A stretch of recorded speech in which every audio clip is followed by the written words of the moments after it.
Fala, gente amiga, tudo bom? Eu sou Carlos Luas e esta é a Batata Espacial, o seu site de cultura nerd e de cultura em geral na internet. E hoje, para variar, né, vamos falar de cinema mais uma vez, tá? Temos aí a sessão Classiquíssimos, né, acontecendo no grupo Estação de Cinemas, né? A gente tem sempre um filme clássico às segundas-feiras, no Estação Botafogo 1, e um filme clássico às quartas-feiras no Estação NetGavia 1. Né? Eu, infelizmente, não posso assistir os filmes às quartas-feiras, né, no Estação NetGavia 1 Classiquíssimos, porque geralmente eu estou trabalhando nesse horário, eu não posso assistir filmes nesse horário, tá? E nesse período que eu estou de férias, né, eu estou aproveitando e vendo tudo que está se passando lá, né? Que são filmes que são dignos, né, da gente conversar aqui, são filmes muito importantes para a história do cinema, né? E hoje eu quero conversar sobre um filme que eu vi na Estação NetGavia 1, tá? Da sessão Classiquíssimos, que ele é conhecido por dois títulos, né? Um Bonde Chamado Desejo, que seria a tradução literal do inglês, tá? Ou Uma Rua Chamada Pecado, que foi a adaptação para português do título do filme. Esse filme é importantíssimo, porque, primeiro, ele é baseado numa peça de teatro do Tennessee Williams, né, que ganhou o prêmio Pulitzer. Né? Segundo, ele é dirigido pelo Elia Kazan, né, um grande diretor de cinema, tá, que há alguns anos atrás ele recebeu o prêmio da obra, né, o Oscar pelo conjunto de sua obra, né, e foi uma coisa muito polêmica porque durante o macartismo ele acabou, né, obviamente sob pressão, né, entregando algumas pessoas, né, para o senador Joseph McCarthy, que estava ali caçando comunistas, né, aquele período de caça às bruxas, né, e algumas pessoas questionaram muito o que ele fez, né, e quando ele foi homenageado, né, quando ele recebeu o conjunto da obra, teve algumas pessoas que não aplaudiram, né, a gente pode falar, por exemplo, o Nick Nolte, o Ed Harris, foram pessoas que não aplaudiram ele, né, e acabaram, vamos dizer assim, lembrando dessa mancha, né, na carreira dele, né? É aquela coisa, né, gente? Eram tempos muito complicados, né? Existia uma pressão muito grande em cima das pessoas, né? Que se você não denunciasse os supostos comunistas que estavam na indústria cinematográfica, você poderia ser boicotado, a sua carreira poderia ser destruída, aquele negócio todo. E o Elia Kazan fez essa opção, né, muito provavelmente sob pressão, de denunciar as pessoas, né, que quando ele foi interrogado. Né. O grande problema é que teve gente que não denunciou e se ferrou, né, acabou preferindo se ferrar os outros. Né. Então é um negócio meio complicado, essa questão foi uma questão muito complicada. Mas de qualquer forma ele foi o diretor do filme, e ele é um grande diretor, tá? Pelo que esse filme mostrou, né? Não só por esse filme, como também pela carreira dele, né? Mas esse filme é um filme muito emblemático da carreira dele. E é um filme estrelado pela Vivien Leigh, né? Do Vento Levou, e o Marlon Brando, né? Que estava ali novinho, início de carreira, mais ou menos, né? A Vivien Leigh já estava um pouco mais idosa, o filme é de 1951, né? A gente lembra que a Scarlett O'Hara brilhou, né? A Vivien Leigh brilhou como Scarlett O'Hara e o Vento Levou, que foi em 1939, tá? E o Marlon Brando, em 1951, ele era um garotão que estava aparecendo ali, tá? E você tem Tennessee Williams, você tem Elia Kazan, Vivien Leigh, Marlon Brando, né? A coisa tinha que dar certo, né? E você tem também uma atriz muito boa que é a Kim Hunter, tá? Eu já vou falar o nome dela logo de uma vez, antes que eu me esqueça, tá? Mas essa atriz, ela deu uma liga muito boa ali entre o Marlon Brando e a Vivien Leigh também, né? Mas vamos falar um pouquinho do plot do filme para quem ainda não conhece, né? Eu, por exemplo, nunca tinha tido a oportunidade de parar para ver esse filme com calma, né? Então eu dei uma parada hoje, eu fui lá no NetGavia 1 para assistir, né? E as minhas impressões foram as melhores possíveis, né? Mas vamos falar um pouquinho do plot, tá, do filme, e vamos falar de dois aspectos muito importantes desse filme.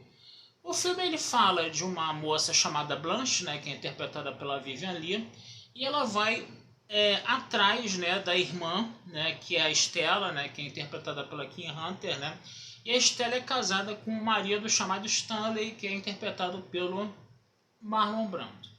Muito bem, essa moça, ela é uma moça de uma região do interior, ela é de uma família rica, né? Essa moça Blanche, né? Ela é de uma família rica, coisa e tal, né? E ela vai visitar a irmã, né, numa outra cidade, isso é na Louisiana, né? Só que quando ela chega nessa cidade, ela percebe, né, que a rua onde a irmã mora, né, é como se fosse um enorme favelão, né? Realmente as pessoas se portavam de uma forma muito vulgar, de uma forma muito grosseira, muito grotesca até, né? Dizendo ali que era uma sociedade ali onde a irmã vivia, o bairro onde ela vivia, era uma sociedade realmente de um estrato social muito baixo, entendeu? E sem educação nenhuma. E essa personagem da Vivian ali, Blanche, né, quando ela chega, né, ela parece ser uma pessoa bem criada, de família rica, coisa e tal. Quando ela vê aquela situação social altamente degradante, né, ela se pergunta por que, que a irmã está ali, né?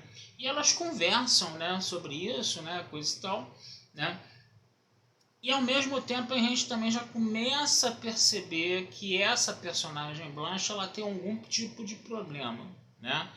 Porque você vendo o filme, ela parece ser no início uma moça recatada, de bons modos, muito fina, muito educada, mas de vez em quando ela tem umas explosões emocionais assim, né? Com a irmã, né?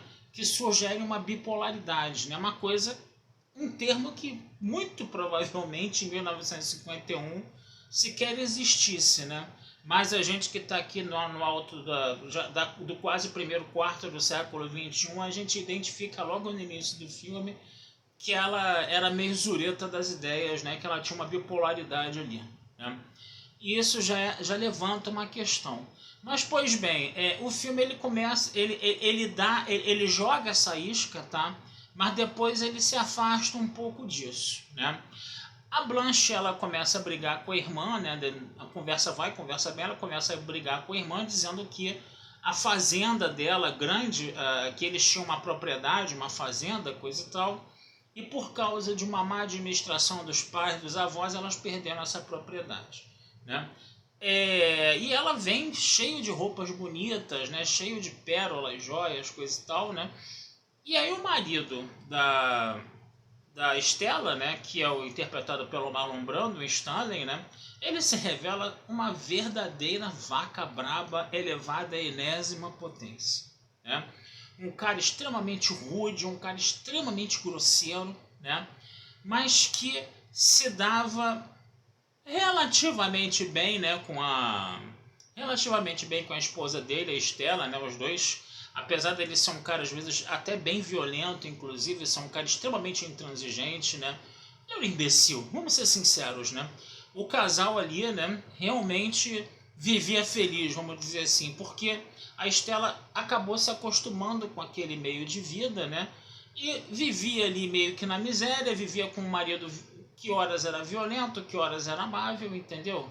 E ela conseguia tocar a vida dela feliz assim, numa boa, né? Só que com o tempo a irmã a Blanche começou a fazer a cabeça da irmã, né, dizendo que aquilo ali não era uma forma de vida, coisa e tal, não era uma forma decente, digna, correta de vida, né? E isso despertava cada vez mais, né, a raiva, né, do Stanley, né, que era o Marlon Brando. Só que é muito interessante a gente perceber que você falando assim por alto, né, a impressão que dá é que a Stella era uma babacona, né? Mas ela não era babaca. Esse aqui é o detalhe. Apesar dela ser uma personagem coadjuvante no filme, entendeu? Ela tinha as suas estratégias e formas de dominar aquela fera que era o marido dela, né? Ela conseguia colocar o marido dela aos pés dela se ela quisesse, tá? Isso é uma coisa muito importante de se falar. E aí a gente vai vendo o filme passando, né? Você vai vendo inicialmente aquela questão social sendo mais abordada, né? Essa coisa de você morar num lugar extremamente pobre, das pessoas estarem muito barbarizadas por aquelas condições de vida, delas terem um comportamento muito rude, né? Parece que você está vendo um filme não nos Estados Unidos, mas um filme onde as coisas estão se passando no terceiro mundo, tá? É um filme bem terceiro mundista, vamos dizer assim, em termos de questão social, mas pô, tá lá, vivem ali Lourinha da Silva, tá? e tá também o Marlon Brando jovial ali, né? Uma coisa que parecia que destoava, mas eles estavam nos Estados Unidos, entendeu? Vivendo como se estivessem, sei lá, em Botsuana, sei lá. Ou então nos lugares assim mais desassistidos aqui do Brasil, entendeu? Não vou falar de uma forma preconceituosa, pelo amor de Deus, tá, gente? Mas a gente sentia um toque ali de uma forma como as pessoas eram tratadas naquele ambiente, naquele lugar, né? Que as pessoas acabavam ficando muito rudes, né? Muito rústicas, né? No caso, né? Que isso acaba acontecendo quando você tem uma sociedade que trata mal as pessoas acabam respondendo de uma forma ruim, acabam respondendo de uma forma rude. E aquele segmento daquela sociedade que morava naquela rua, naquele bairro, entendeu? Estava sendo tratado de uma forma barbarizada, com certeza, né? E aí isso provocava um estranhamento muito grande na Blanche, né? Mas, de qualquer forma, né? O casal Stanley e o casal Stanley, né, e Stella, eles pareciam estar vivendo bem, apesar de todos os destemperos que aconteciam ali. Só que essa é a questão social do filme, que é uma coisa muito interessante da gente ver. A gente, sei lá, a gente não costuma ver essas questões sociais sendo tratadas no cinema americano, tá? Ou no teatro, né? Porque é adaptado de uma peça de teatro, né? Esse filme, né?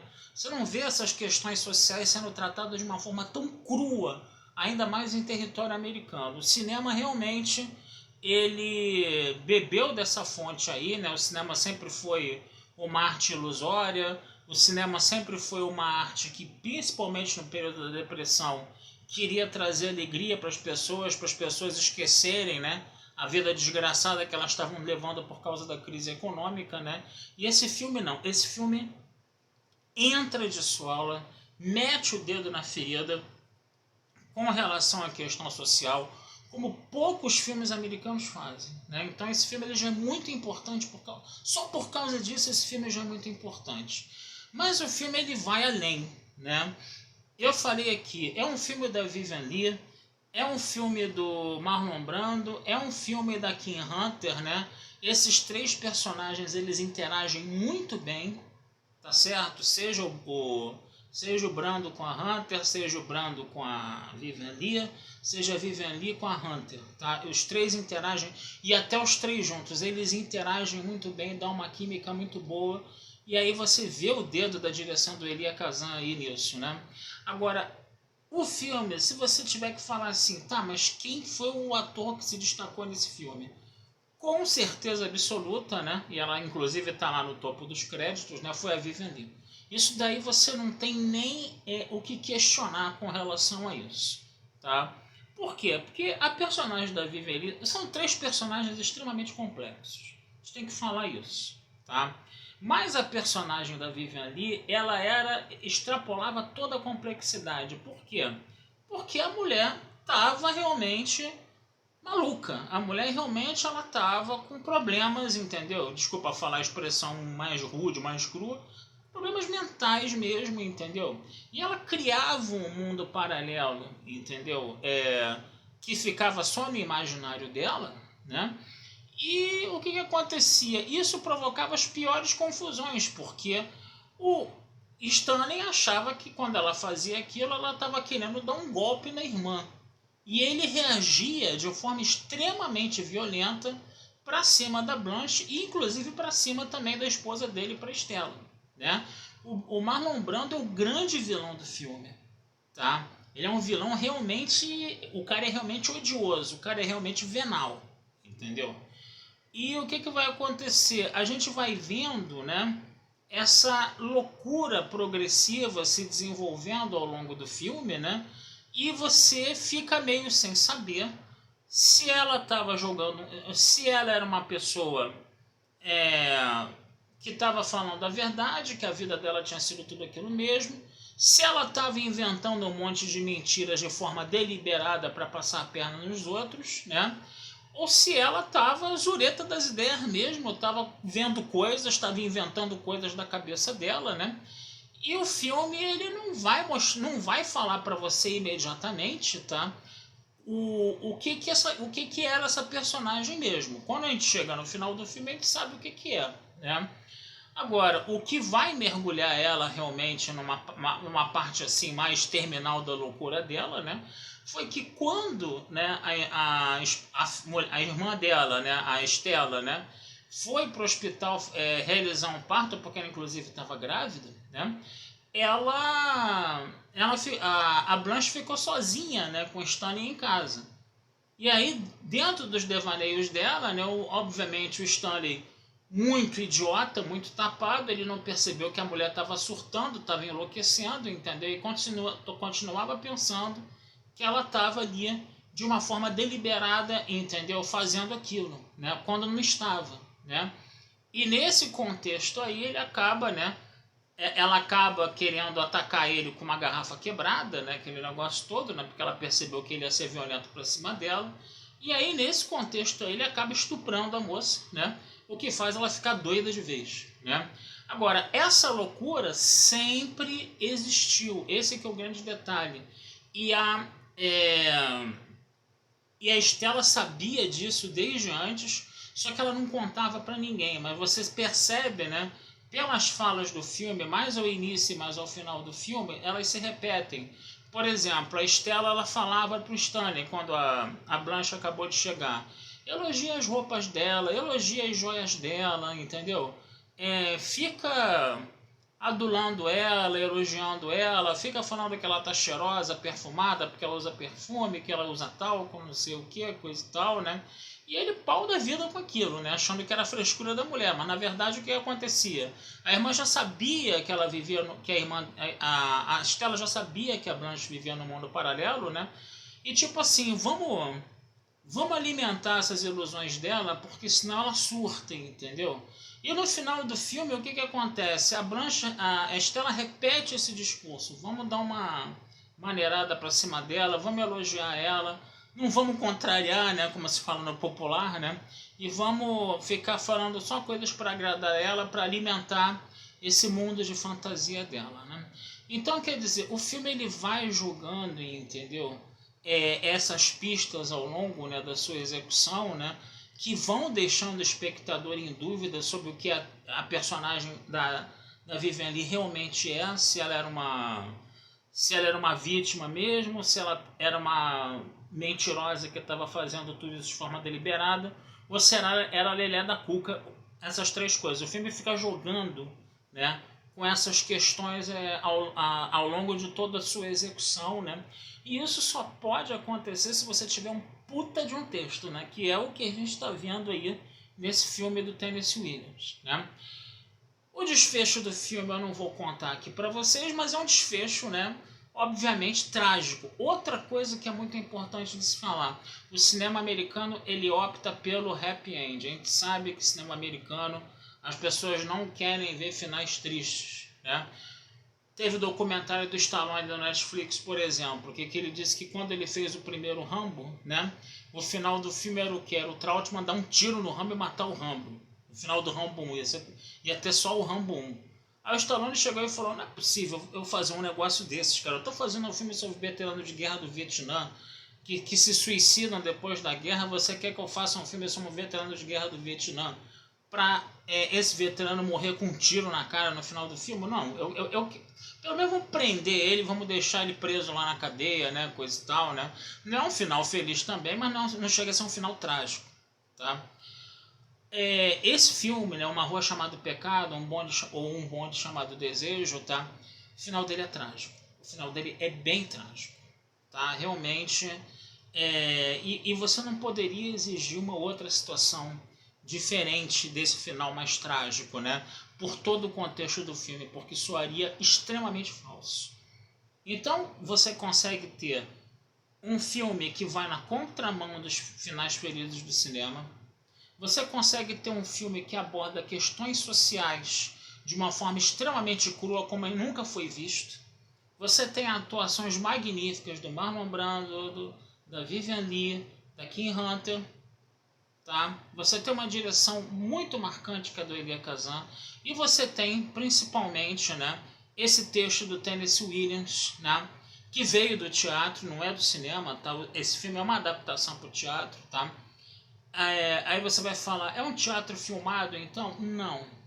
Por que isso? Porque a personagem, né, da Blanche, né, como eu já tinha uma certa idade, o que acontecia? Ela não gostava de mostrar muito o rosto dela para as pessoas. Então você vai ter muitos cenários do filme, entendeu? Que se passam dentro da casa do Stanley e da Stella, né? Você vai ter muitos cenários escuros ali, né? Ela gostava de viver nas sombras, ela gostava de viver na escuridão. A gente sabe que fazer um filme, né, com pouca luz é um negócio complicado.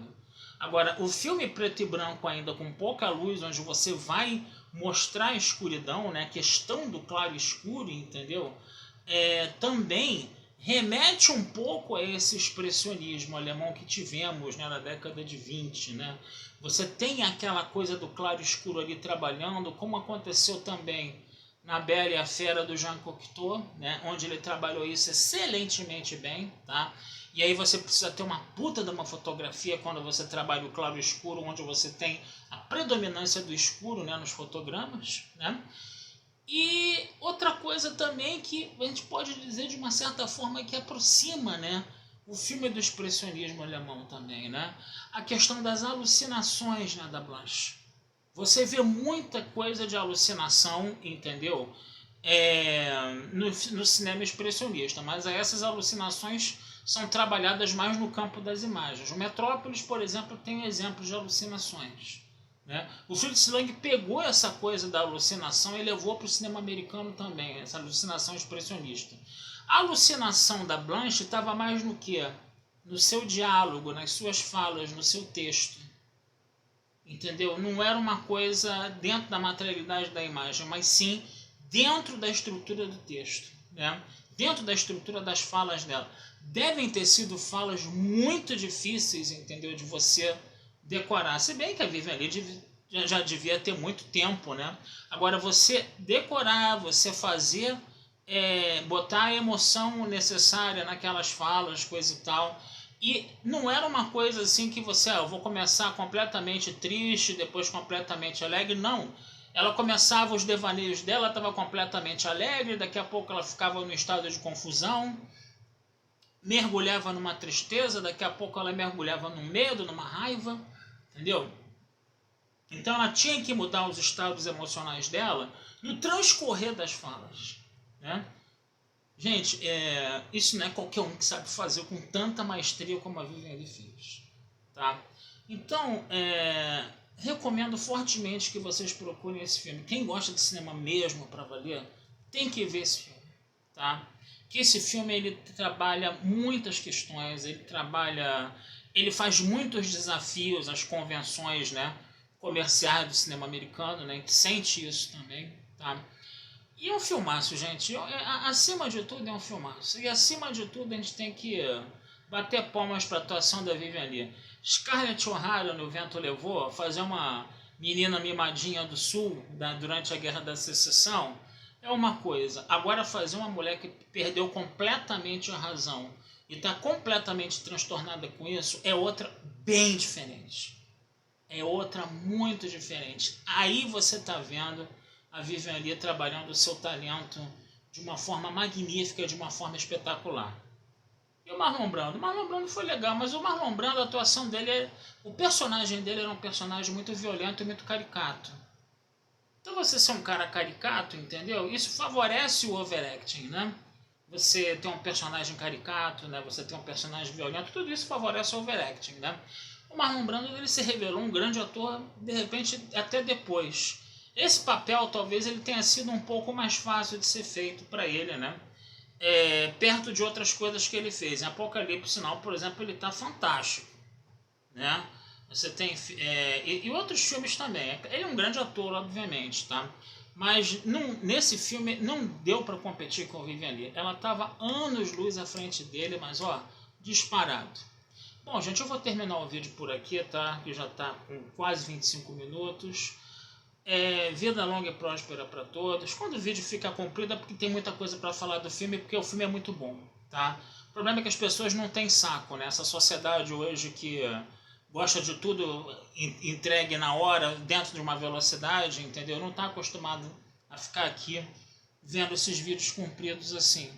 Mas eu falo, cara. Eu falo, começo a falar. Quando eu gosto do filme, eu me empolgo, falo e o vídeo fica com 25, 30 minutos, que seja. Tá? Mas vida longa e próspera a todos, tá?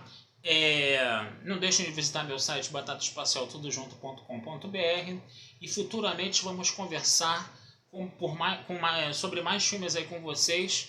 É uma semana que agora vai ter uma quantidade razoável de estreias, né? A gente estava tendo uma estreia por semana ali. Alguns filmes eram dignos da gente conversar e de assistir, outros nem tanto. Então eu falava pouca coisa. Eu estou cavucando lugar para ver filme, para poder botar nos vídeos aqui. Agora amanhã a gente vai ter 4 estreias, tá? Estamos hoje no dia 17 de janeiro. Amanhã, 18 de janeiro, vamos ter 4 estreias no cinema, tá? E eu já quero começar a trazer algumas coisas para vocês amanhã. Tá bom, gente? Um abração, fui e até a próxima.